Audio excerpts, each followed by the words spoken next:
herself and her unique ability to help others. As a former oncology nurse and now psychic medium, she's managed to, in her own words, bridge the worlds of medicine and mind, body, spirit healing. She joins us now to tell us more about how exactly she helps others and how this all got started. We welcome psychic medium and grief mediator Gail Trauco. Thank you so much for joining us. Welcome to the chat. Hi. Thank you. Y'all are all so gorgeous. And you are too. I was going to say you're beautiful. Really. You fit in with the color scheme quite well, I think. And the beauty. Yes. That's right, the beauty, right? Yes. All right, well, let's start with the fact that you are a psychic medium. So what does that mean?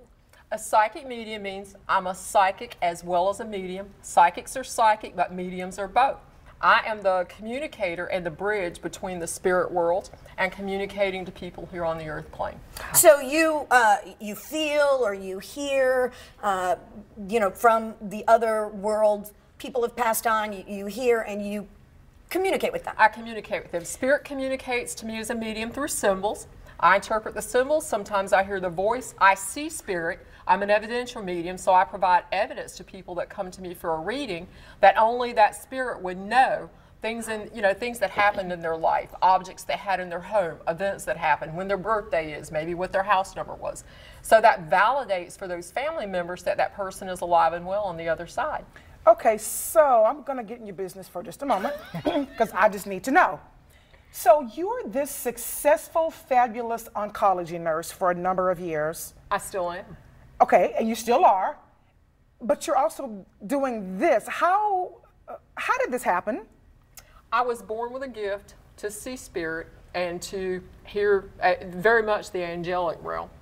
And as I began my nursing career, I found myself, patients would say, am I going to be okay? Well, you know, you hear that still small voice that says, yes, you're going to be fine. So I've delivered thousands of messages that I didn't even know I was delivering, because it's that everybody has intuition.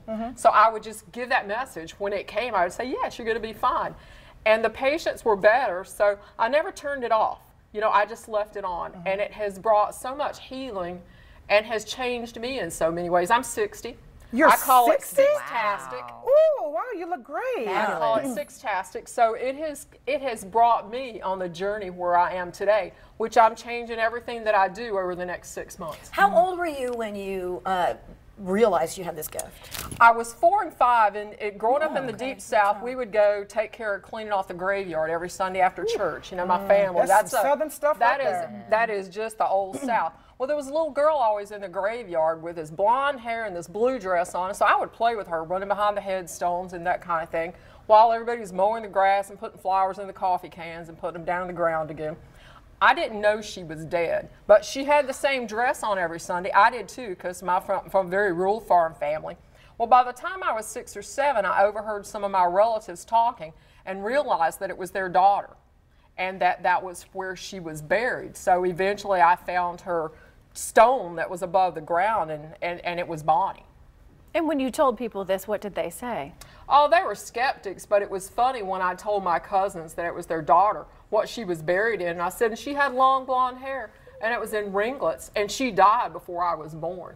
So you wouldn't have known that. There's no way you would have known those facts. Never. I'm a huge fan of Tyler Henry. I don't know if you've ever seen the show, right? And he does all these like Yes. medium readings for celebrities. So if someone wants to have a medium, if they want to see you, how does one know when to do that, or how to do that? How does that start? If you're prompted to go to mediumship session, people are generally somewhere in a grief cycle.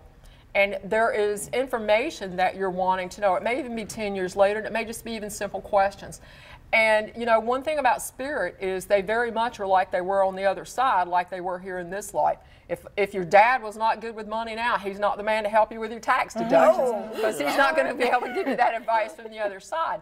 But it's people want to know, are they still angry with me? You know, when you leave this body and you cross over to that celestial plane, you're still the same person, but you forget all the anger and all the sadness and things that really irritated. You know, we all have things that make us angry every day, you know, trying to get along with people.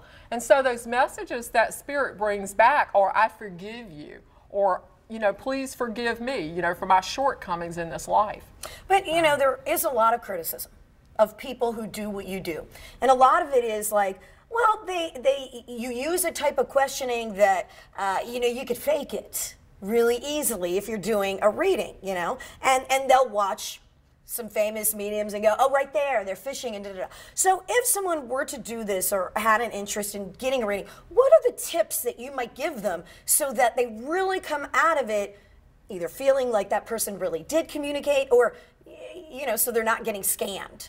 Well, you know, this is a business for me. I have a website, a domain, frontporchtherapy.com. I own the trademark on it.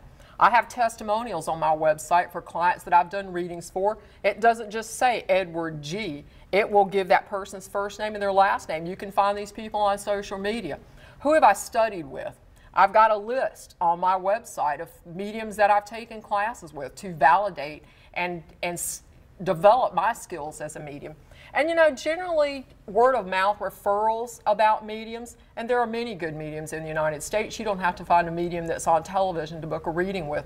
But what is the authenticity of that person? If somebody's telling you to send them $150 by Western Union MoneyGram, run. There's a problem. Just run. Don't even go to Walmart. So you say that you actually, you know, you've studied with people and all this. So I'm going to put you on the spot for one quick second. If any person, not just you, if any person is a medium or a psychic, aren't these things that they should already know? Why are they taking classes for it? You have to learn to turn being a medium off, or you can't sleep at night. Spirits are like kids. You know, they're not asleep on that celestial plane in glory. They're awake 24 hours a day, and if I didn't know how to turn the mediumship off, close my chakra centers down, I would never sleep. I would never be able to work a day as a clinical research scientist at a major medical center. I couldn't write a book. I've got 8 books on the market I've written in the last 12 months.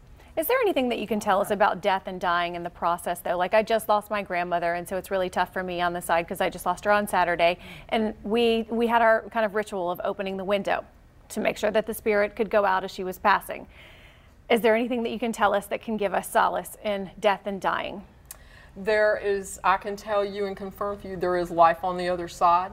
And as a medium, it's the greatest gift that I have to provide that evidence back to families. You will go through all 7 phases of the grief cycle. The first one is fear as soon as you get the information about that loss. The last one that you will go through is the forgetfulness stage. And you'll know that you're healing from the 7 phases of a grief cycle when you're still living with the knowledge of that loss, but you don't focus on it 24 hours a day.